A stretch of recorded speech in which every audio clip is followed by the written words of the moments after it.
Merhabalar, kanalıma hoş geldiniz. Videoma hoş geldiniz. Beni bu videoyla tanıyorsan sen de hoş geldin. Kanalıma abone değilsen hemen abone ol. Abone olmak ücretsiz. Ve bana destek olmak istiyorsanız tek yapabileceğiniz şey de bu. Şimdiden destekleriniz için çok teşekkür ediyorum ve sizi böyle bir güzellikle karşılıyorum. Bakın. Yaz sezonunun gözde parçalarından file çantalar. Biliyorsunuz kanalımda bu senede çalıştım. Bu da farklı bir şekilde metalik iple çalıştığım bir file çantam oldu. Şöyle göstereyim size. Oldukça şık bir çanta. Şöyle de bir deniz kabuğu çarmı ekledim kenarına. Şimdi ölçülerimi vereceğim. Oldukça yapımı basit ama çok şık duran, örgüyü yeni başlayanların bile yapabileceği bir çanta. Bakın şöyle ağız kısmını ölçüyorum. 50 santim civarında bakın arkadaşlar. Yüksekliğinde ölçüyorum. Şöyle tabandan yukarı doğru ölçeceğim. Tabanla birlikte ölçmeyeceğim. 32 santim bir yüksekliği var. Taban genişliği de bakın. Burada şöyle ölçüyorum. Taban genişliğim 42 santimlik bir tabanım var. Burada tamamen ölçü sizin kullanım alanınıza göre değişir. Yani ne kadar genişlikte bir çanta örmek istiyorsanız o genişlikte taban çalıştıktan sonra çantanızı oluşturabileceğiniz harika, kolay, basit ama çok şık bir çanta. Plajların, denizlerin gözdesi olursunuz bu çantayla arkadaşlar. Bakın. İstediğiniz renk iple örebilirsiniz. Makrome ile örebilirsiniz. Ama makrome ile örecekseniz tavsiyem ki ince bir makrome seçin.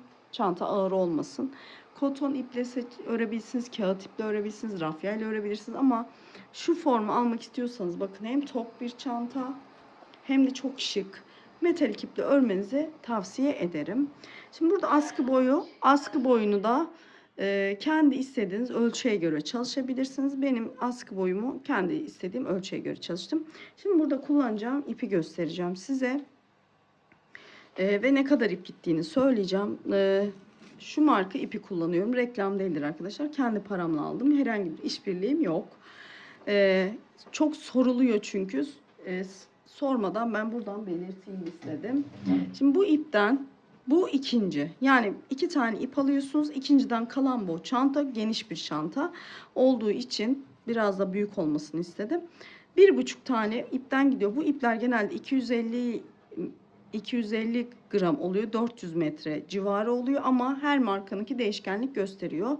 Genelde 250 gram olandan 2 tane alırsanız hangi marka olsun fark etmez. Çantaya yetecektir, artacaktır. Dediğim gibi istediğiniz iplerle, renklerle örebilirsiniz. Ben de sizler için çalıştım. Bunu kendim için yaptım. Yaparken dedim size de çekeyim. Bakın böyle altı da yine kutucuklardan oluşuyor. Üst kısmı da kutucuklardan oluşuyor. Ağız kısmını şöyle bakın sık iğne ve ilmek kaydırmayla güzelleştirdim. Şöyle sap kısmına tamamen sık iğne. Çok basit bir çanta. Dediğim gibi bakın içi de oldukça geniş. Yeni başlayanlar bile örebilir çantayı. Umarım severek, beğenerek örersiniz diyorum. Şimdi çantamı yapmak üzere videonun ilerleyen dakikalarına geçiyorum. Herkese merhaba. Yeni bir videoda karşınızdayım yine. Açılış yaptım ama tekrar örgüye başlayınca bir açılış yapmak istedim. Videonun başında zaten çantanın bitmiş halini göreceksiniz. Şimdi detay vereceğim. Oldukça basit bir çanta. Zaten buna benzer hemen hemen aynı bir çanta daha önce çalışmıştım. Şimdi yine aynı mantıklı bir çanta çalışacağım. Üst kısmını belki farklı yapabilirim. Şu an dediğim gibi ona karar vermedim. Ama ben de sizinle birlikte örerken detaylarını paylaşacağım. Şimdi şöyle kutucuklardan oluşan bir tabanım var. Burada taban uzunluğu, genişliği size kalmış. Ne kadar ende ve genişlikte isterseniz yapabilirsiniz. Şimdi kullandığım ipi gösteriyorum. Bakın ben şu an elimde bu marka vardı. Açık gold ipi. Reklam değildir arkadaşlar. Kendi paramdan aldım. Yani hiçbir şekilde reklam yoktur. Sadece bunu bana soracağınızı bildiğim için baştan göstermek istedim. Şimdi bir tane ipim var. Ne kadar çıkacağını bilmiyorum henüz. Çünkü boyutuna göre ip değişkenlik gösterebiliyor. Bunu bir makaradan yani böyle bir ipten çıkan versiyonu çalıştım. Aşağıya yorumlar kısmına ya da açıklama kısmına videoyu eklerim. Oradan bir tane böyle iple bir çanta çıkarabilirsiniz. Bunu ben biraz daha büyük yapmayı düşündüğüm için biraz daha fazla gidebilir. 3,25 milim tığ kullanıyorum. 3,25 milim tığ kullanıyorum. Şöyle tığ kullanıyorum. Tığım, dediğim gibi ipinizin kalınlığına göre tığda numarayı büyütebilirsiniz. Şimdi şöyle bakın, şablon çıkardım. Toplam tabanınıza şuradan başlıyorsunuz yapmaya. Ne kadar genişli bir taban istiyorsanız o kadar ilerliyorsunuz. Ben de burada 14 kutucuk da başladım. Bakın 14 kutucuk, şu şekilde göstereyim. 14 tane kutucuğum var. 14 tane kutucuğum, şimdi nasıl yapacağımı göstereceğim. Dediğim gibi elini istediğiniz kadar yapabilirsiniz. Şimdi zincir hesabı vermiyorum. Nasıl başladığımı, kaç kutucukla zincirle başladığımı göstereceğim. Onu bakarak istediğiniz adet kutucukla başlayabilirsiniz. Burası tabanınızın genişlik kısmı, en kısmı oluyor. Ve şöyle bakın. Tabanımın şu kısmı, uzun kısmı 43 santim oldu benim. 43 santimlik bir taban yaptım. Biraz da yanlara dolaşırken biraz daha genişleyecek çanta. Ben biraz büyükçe bir çanta çalışmak istedim bu sefer. Ve 12 santimde şöyle genişliği 12 santim mezurayla ölçersek, şöyle bakın tekrar ölçeyim size. Bu şöyle eni. Bu da yüksekliği. Bakın 12 santim. Siz daha kalın ya da daha geniş bir taban çalışabilirsiniz. Burada da toplam baştan başlayıp yukarıya kadar 43 tane kutucuğum oldu ve 43 santimi buldu.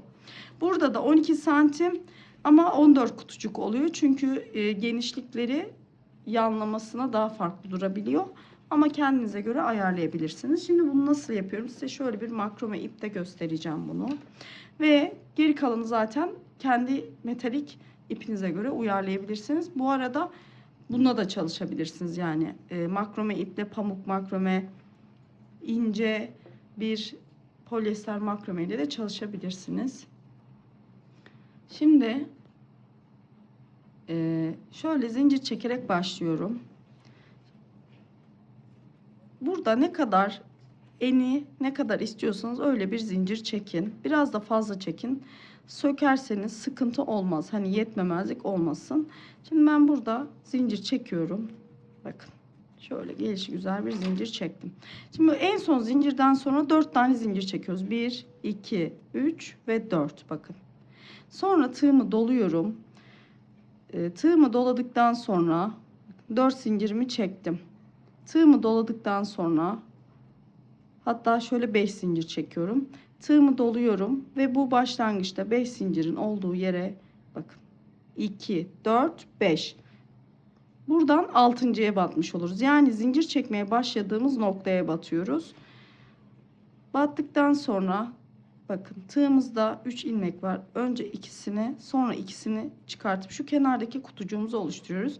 Bir zincir çekiyoruz, tığımızı doluyoruz. Aşağıdan bir tane zincir atlıyoruz. Hemen yanındakine batıyoruz ve bir ikili trabzan.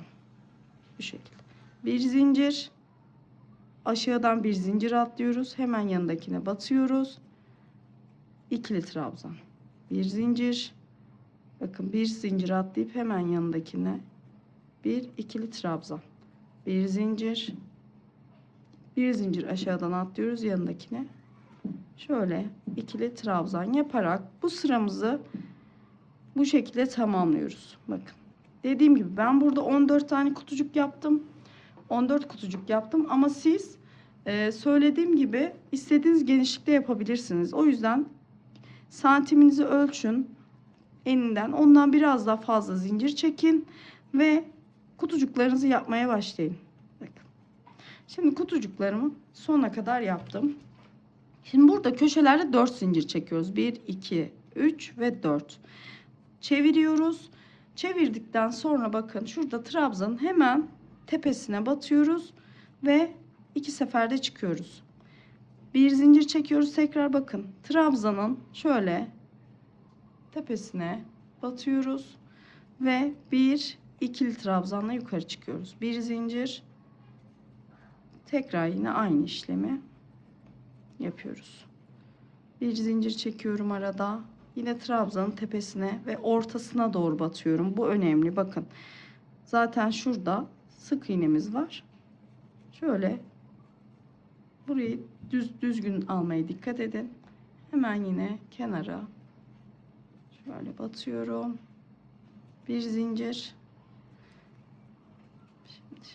Evet, bakın şimdi sonuncu da şu zincir kısmına geldik. Buraya da yine bir zincir çekiyorum. Aşağıda 4 zincir çekmemizin sebebi şimdi bakın bir tane şuradan atlıyoruz. Bakın şurada bir zincir var. Hemen yanına batıyoruz. Ve yukarıya ikili trabzan halinde çıkıyoruz. Tekrar 1, 2, 3, 4 zincir çekip dönüyoruz. Bu 4 zincirin 2 zinciri trabzan, bir zinciri aradaki bıraktığımız boşluk şurası ve buradaki bir zincirde dönüşte batacağımız nokta. Şimdi bakın döndük. Biraz fazla döndürmüşüm.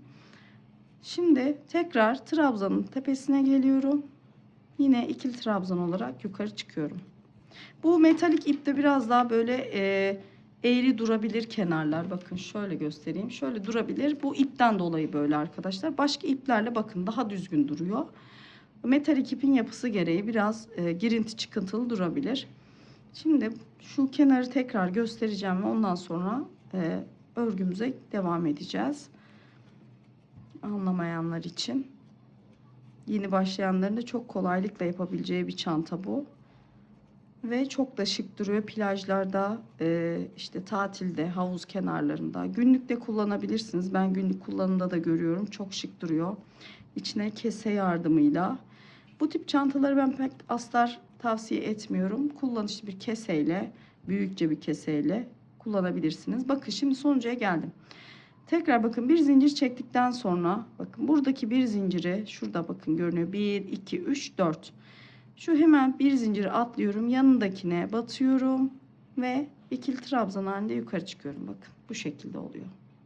Bakın bu 1, 2 zincir trabzan zinciri. 3. zincir bizim batacağımız zincir. Bir tane de şurada boşlukta kalan zincirle 4 zincir. Yani 1, 2, 3, 4 zincir çekip yine dönüyoruz.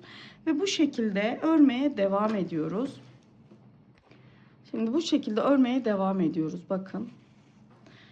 Şimdi buradaki verdiğim ölçülere göre bunu çalışıyorsunuz. Yani istediğiniz tabanlarda olabilir genişliği. Fark etmiyor. Kendinize göre ayarlayın. Şimdi ben bu tabanımı yaptım ve ütüledim.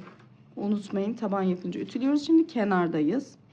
Şimdi bu kenarda birleşim noktanızı isterseniz bu kenardan yapabilirsiniz. Çünkü çanta birleştirmeli bir çanta olacak. Ben burada bakın ipim en son yaptığım kutucuk burada. Ama birleştirmeyi ben şurada ortada yapmayı tercih ettiğim için buradan ipimi şöyle kesiyorum. Bakın. Şimdi ipimi kestikten sonra şöyle ipimi alıyorum. Hemen tabanın her zaman olduğu gibi şöyle orta kısmındayım. Herhangi bir sağdan soldan olur fark etmez. Bakın şöyle trabzanın tepesine batıyorum. Bakın şöyle ipimi alıyorum. Buradaki ipimi de şöyle arkadan geçiriyorum. Kilitliyorum. Şöyle sıkıyorum ve bu ipi yine bu tarafa alıyorum. Bakın. 1 2 bakın 3 burada yine 4 tane zincir çektim. 4 zincir çektikten sonra yine trabzanın tepesine batıyorum bakın. Yine bir zincir çekiyorum. Trabzanın tepesine batıyorum. Şu ipimi de şöyle yürütüyorum. Yine ikili trabzan olarak yukarı. Bir zincir çekiyorum. İkili trabzan olarak yukarı çıkıyorum. Bir zincir çekiyorum. Hemen diğer trabzanın tepesine batıyorum. Bu çanta çok basit gerçekten. Trabzanın tepelerine batarak trabzan haline kutucuklarımızı devam ettireceğiz. Ama çok da şık görünüyor bence. Bir zincir çekiyorum. Yine şöyle trabzanın tepesine batıyorum. İkili trabzan olarak yukarı çıktım. Bir zincir. Yine trabzanın tepesindeyim. Şimdi köşedeyiz. Bu köşelerde bu sıraya mahsus bir arttırmamız var. Bu da köşedeki ovalliği vermek için önemli ve bir kere yapacağız. Bundan sonra zaten aynı şekilde köşe yapmayacağız. Sadece Bu sıraya özel. Şimdi bakın şuradaki köşedeyiz. İpimi şöyle. Tekrar bakın bir zincir çektim. Buraya batıyorum. Ve bir ikili trabzan yapıyorum. Şimdi buraya bir zincir çekiyorum. Yine aynı noktaya batıyorum. Bir ikili trabzan daha yapıyorum. Köşe bu kadar. Bakın. Şimdi bir zincir çekiyorum. Şu yan kısımlara geçiyoruz bakın.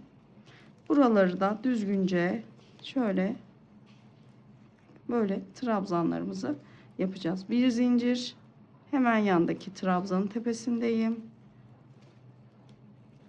Bir zincir, hemen yandaki trabzanın tepesindeyim. Bakın bu şekilde devam edeceğiz. Şimdi her birine birer tane kesin. Her birinin üzerine gelecek şekilde yine trabzanlarımızı yapıyoruz. Burada köşede yine aynı şekilde gösterdiğim gibi köşeye batıyoruz. Aynı noktaya 2 kere batıp arada bir zincir çekip tıpkı burada yaptığımız gibi köşe yapıyoruz. Bu köşeye de ve bu köşeyi de yapıyoruz ve burada birleştirip üst sıraya çıkacağız.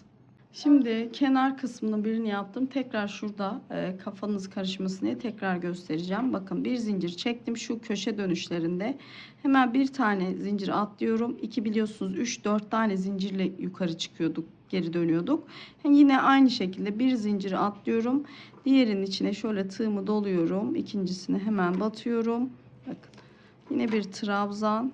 Şimdi bir tane zincir çekiyorum. Yine aynı noktaya batıyorum ve yine ikili trabzan yapıyorum. Şöyle V şeklinde zaten trabzanım oluşuyor. Yine bir zincir çekiyorum ve kaldığım yerden bakın şöyle kenardan trabzanları birer tane ikili trabzan yapıyorum. Bakın bir zincir. Bakın şöyle geliyorum. Ortasına doğru batarak trabzanlarımı buradan devam ettiriyorum. Bakın bu şekilde yine devam edeceğiz.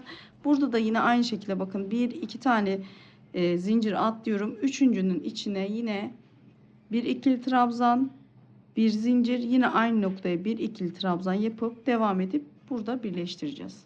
Birleşim noktasına geldik. Burada şöyle bir birleşim yapacağız. Bakın. Şu 1 2 3 4 zincir çekmiştik. 1 2 üçüncüsünün şöyle tığ yardımıyla zincirin içini biraz genişletin. Sonra arkadan doğru bakın ilmeği şöyle alın. İlmeği aldıktan sonra hafif böyle çok fazla değil. Şöyle biraz fazlalığını çekip alın. Yalnız bunu kaçırmayın. Sonra ipi geriye alın bakın. Yine aynı noktadan tığınızı geçirin. Buradaki bakın bu duruyor. İp ilmeği alın. Kendinize doğru çekin. Hafif uzatın. Ve bunu şöyle kendi ekseni etrafında çevirin. Bakın tekrar gösteriyorum. Burası bu şekilde. Şöyle kendi ekseni etrafına çeviriyorum. Ve yine bu arkada bıraktığımız ilmeğin içine tığımı geçiriyorum. Önce bakın bu tığ ilmeği bıraktığım ilmeğin içinden geçiriyorum. Sonra ilmeği alıp bakın şu döndürdüğümüz ilmeğin arkasından doğru çevirip çıkarıyorum. Bakın. Ve ikisini aynı anda çekiyorum. Şimdi bu bizim trabzanımız. Şimdi iki tane daha zincir çekiyorum. Bu yine birleşim noktası için, bu aradaki zincir için. Sonra trabzanı bakın burada şöyle bir şey göstereceğim size. Trabzanın direkt böyle tepesine değil biraz böyle ortasına doğru bakın. Şöyle arada ortaya doğru batıyoruz ve ikili trabzan olarak yukarı çıkıyoruz. Bir zincir bakın trabzanın tepesi şurası. Ama biz şöyle azıcık daha aşağıdan ve ortaya doğru basıyoruz. Bakın şöyle ikili trabzan.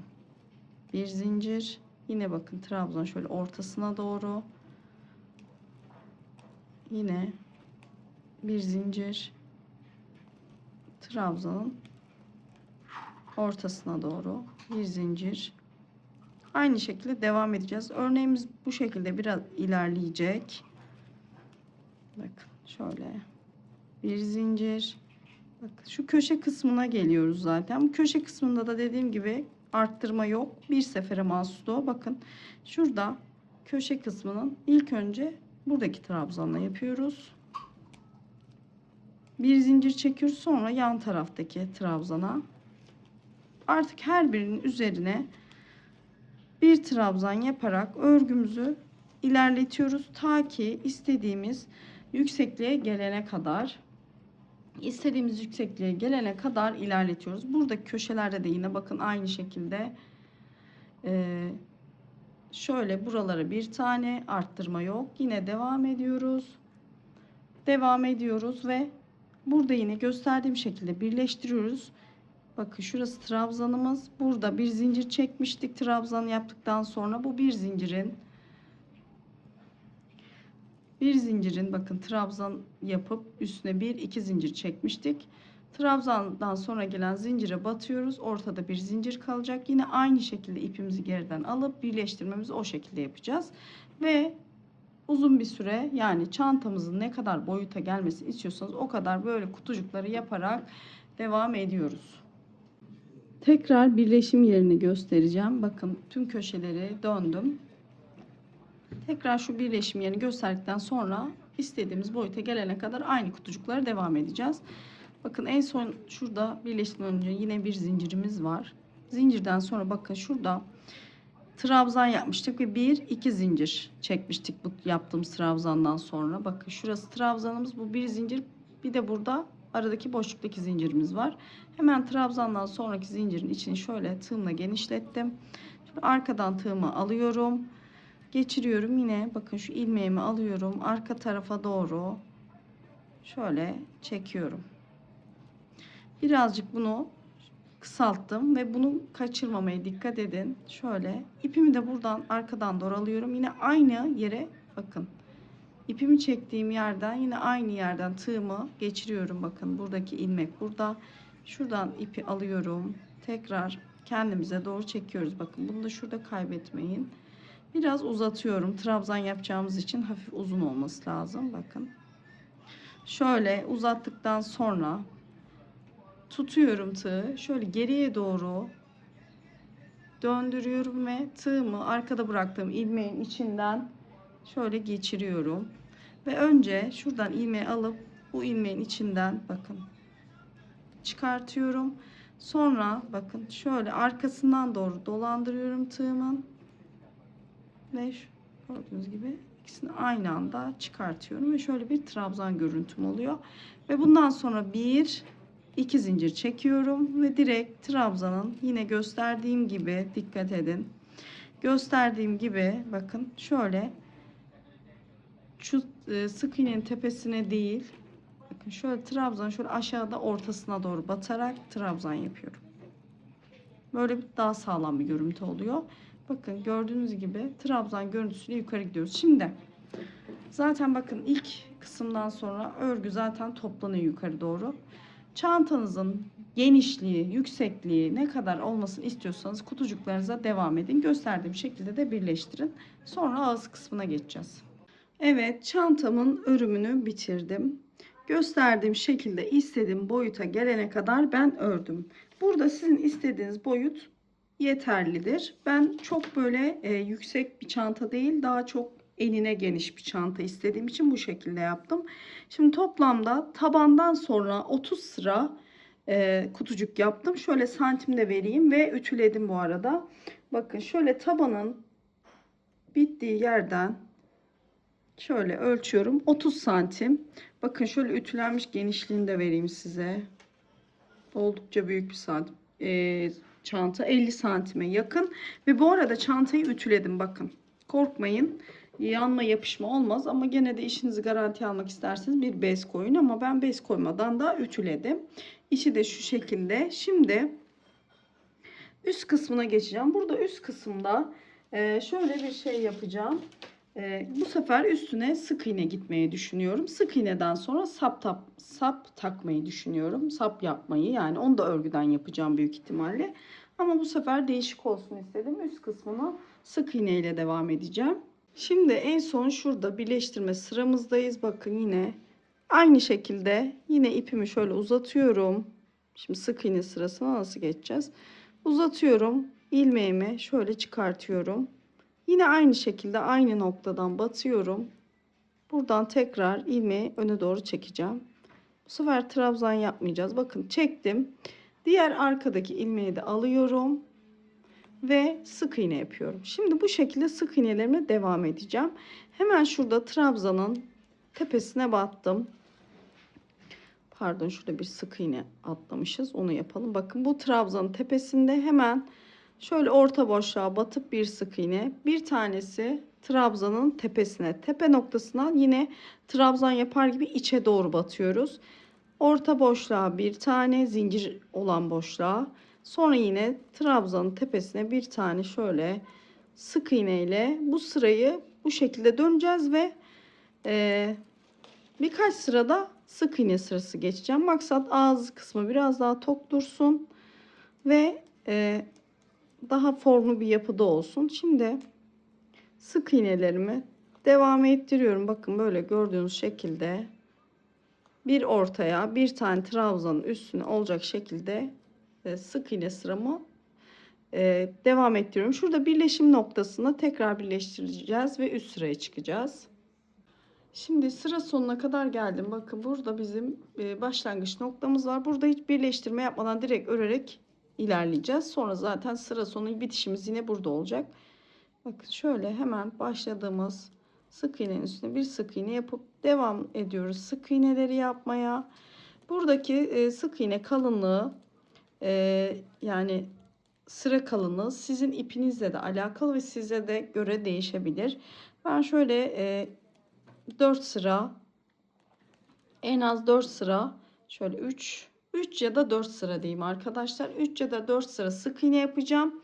Ondan sonra ilmek kaydırma yapacağım. Burada şu aralarda sık iğneleri yaparken eğer ipiniz kalınsa, ki bu iplerin bazıları çok ince oluyor, bazıları kalın oluyor. Burayı da kendinize göre, mesela bir araya boşluğa batıyoruz. Hani bir trabzanın tepesine baktığınız böyle dalgalı çok duruyor. Hani arada bir atlayarak, mesela buradaki boşlukları tepeye değil de boşluklara yaparak, mesela 2 sırada bir boşluklar atlayarak böyle daraltma işlemi de yapabilirsiniz. Eğer çok böyle dediğim gibi ipiniz çok kalınsa ve duruşuna bir bozukluk hissediyorsanız. Şimdi dediğim gibi 2-3 sıra ya da 4 sıra, zaten bitince ben de örünce size paylaşacağım kaç sıra yaptığımı. Öreceğim. Ondan sonra ip yürütme sırasına geçeceğiz. Şimdi 4 sıra sık iğne ördüm. Şimdi 4 sıra sonra artık ilmek kaydırma yapacağım. Yine başlangıç noktama geldim. Burada başlangıç noktama hemen batıyorum. Bakın tığımı, ilmeğimi çıkarıyorum. Tığımın içinden geçiriyorum ilmeğimi. Tekrar bakın batıyorum. Sık iğne yapar gibi ilmeğimi alıyorum. Tığdaki ilmeğin içinden geçiriyorum. Tekrar gösteriyorum. Batıyorum, ilmeğimi alıyorum. Tığdaki ilmeğin içinden geçiriyorum. Bu hem çantanızın ağzının zamanla yayılmamasını, gevşememesini sağlayacak, hem de zaten güzel bir görünümü oluyor. Ben seviyorum. Şimdi bütün bu ağız kenarına bu işlemi yapıyoruz. Bakın. Bu işlemi yaptıktan sonra bakın bu şekilde çantamızın şu ağız kısmı, biliyorsunuz burayı ütülemiştik. Sonra bu ağız kısmını da ütüleyeceğiz. Sonra askı kısımları var. Askıyı da dediğim gibi şu an karar vermedim. Ben de örerek ilerliyorum sizinle birlikte. Askıyı da yapıp çantamıza ekleyeceğiz. Şimdi sıra sonuna kadar geldim. Bakın başlangıç noktamdayım. Burada şöyle ipi biraz hafifçe uzun bırakıp şuradan keseceğim. İpi geri çıkaracağım. Ve burada bakın şöyle ön kısımda alıyorum ipi, arkaya doğru çekiyorum. Burada yürüterek ipimi gizleyeceğim. Bakın şöyle aşağıya doğru ipi alıp gizliyorum. Şimdi bu ip işlerini en sonda, örgünün sonunda zaten temizliyoruz biliyorsunuz. Şimdi isterseniz bu şekilde bırakabilirsiniz. Ama ben şu alt kısma da bir tane ilmek kaydırma yapmak istiyorum. Yapmak zorunda değilsiniz. Buradan yine bakın ipimizi alıyorum. Şuradan yine aynı noktadan ipimi alıyorum. Ve yine şöyle, bu arada şu ipi de şöyle araya alıp bir kere yürüteceğim. Sonra bunları iğneyle yürüteceğim. Böyle bırakmayacağız. Çünkü astarsız bir çanta olacağı için ipleri yürütmekte fayda var. Yine buradan bakın şu birinci sık iğnenin hemen üstünden bir ilmek yürütme yine yapıyorum. Tamamen opsiyonel arkadaşlar. Görünümü daha güzel olduğunu düşünüyorum. Şu anda öyle karar verdim. Hemen yine bakın batıyoruz, alıyoruz. İlmek kaydırma yapıyoruz. Batıyoruz, alıyoruz. İlmek kaydırma yapıyoruz. Şimdi bu şekilde de bütün sırayı dönüyoruz ve burada bitireceğiz. Ondan sonra yine aynı burada yaptığımız gibi en son ilmekte ilmeği çekeceğiz. Tığımızı arkaya çekip yürüteceğiz. Başka hiçbir şey yok. Sonra az kısmını ütü yapacağız. Az kısmına geçeceğiz. Çantamın örümünü bitirdim. Ağız kısmı bu şekilde. Bakın ilmek kaydırmalar gerçekten çantaya şıklık katıyor ve ağzını esnememesini sağlıyor. Bu konuda gerçekten hem görünüm hem de işlevsel olarak güzel bir teknik, denemenizi tavsiye ederim. Şimdi şöyle bakın, saplarımı da ben yaptım. Sık iğneyle sap yaptım bu sefer. Ölçü vereceğim ama herkesi kendi ölçüsünü kendisi istediği uzunlukta yapabilir. Bakın şöyle. Benimki 54 santim civarında bir askı çalıştım. Şimdi onunla küçük bir parçada nasıl yapıldığını size göstereceğim. Zaten söylediğim gibi sık iğne, tamamen hiçbir değişiklik yok. Sık iğne ile askı yapacağız. Burada ben size şöyle bir makrome iple göstereceğim. Çünkü yapıp bitirdim gördüğünüz üzere. Şimdi şöyle biraz başlamadan önce bir ip bırakın. Bunu dikerken kullanırsınız. Şimdi hemen bakın şöyle bir zincir çektim. Bu çektiğim zinciri de sayıyorum. 2, 3, 4, 5. 5 zincir çekiyoruz. Hemen bakın tığdaki değil yanındaki zincirin ortasına batıyorum. Sık iğne yapıyorum. 5 zincir çekip 4 tane sık iğne ile yaptım ben askımı. Siz daha kalın istiyorsanız zincir sayısını arttırıp o şekilde devam edebilirsiniz. Yani benim için o kadar kalınlık yeter. Bir de şöyle hesaplayın. Çok kalın yaparsanız çantanın askısı 2 tane olduğu için birleşince zaten kalın bir görüntüye sahip oluyor. Ama yine de size kalmış. Şöyle sonuncuya da batıyorum. Bakın. Ve 4 tane sık iğnem olmuş oldu. 5 zincir çektim, 4 sık iğne. Şimdi zincir çekiyorum. Örgümü ters çeviriyorum. Hemen bakın şurada gelen boşluğun içine batıp sık iğne yapıyorum. Bakın. Hemen en sonuncu sık iğnenin de tepesine batıyorum. Bir zincir çekip dönüyorum. Yine aynı şekilde bakın ilk gelen boşluğa batıyorum. Bu şekilde sık iğnelerden oluşan çok basit bir askımız var.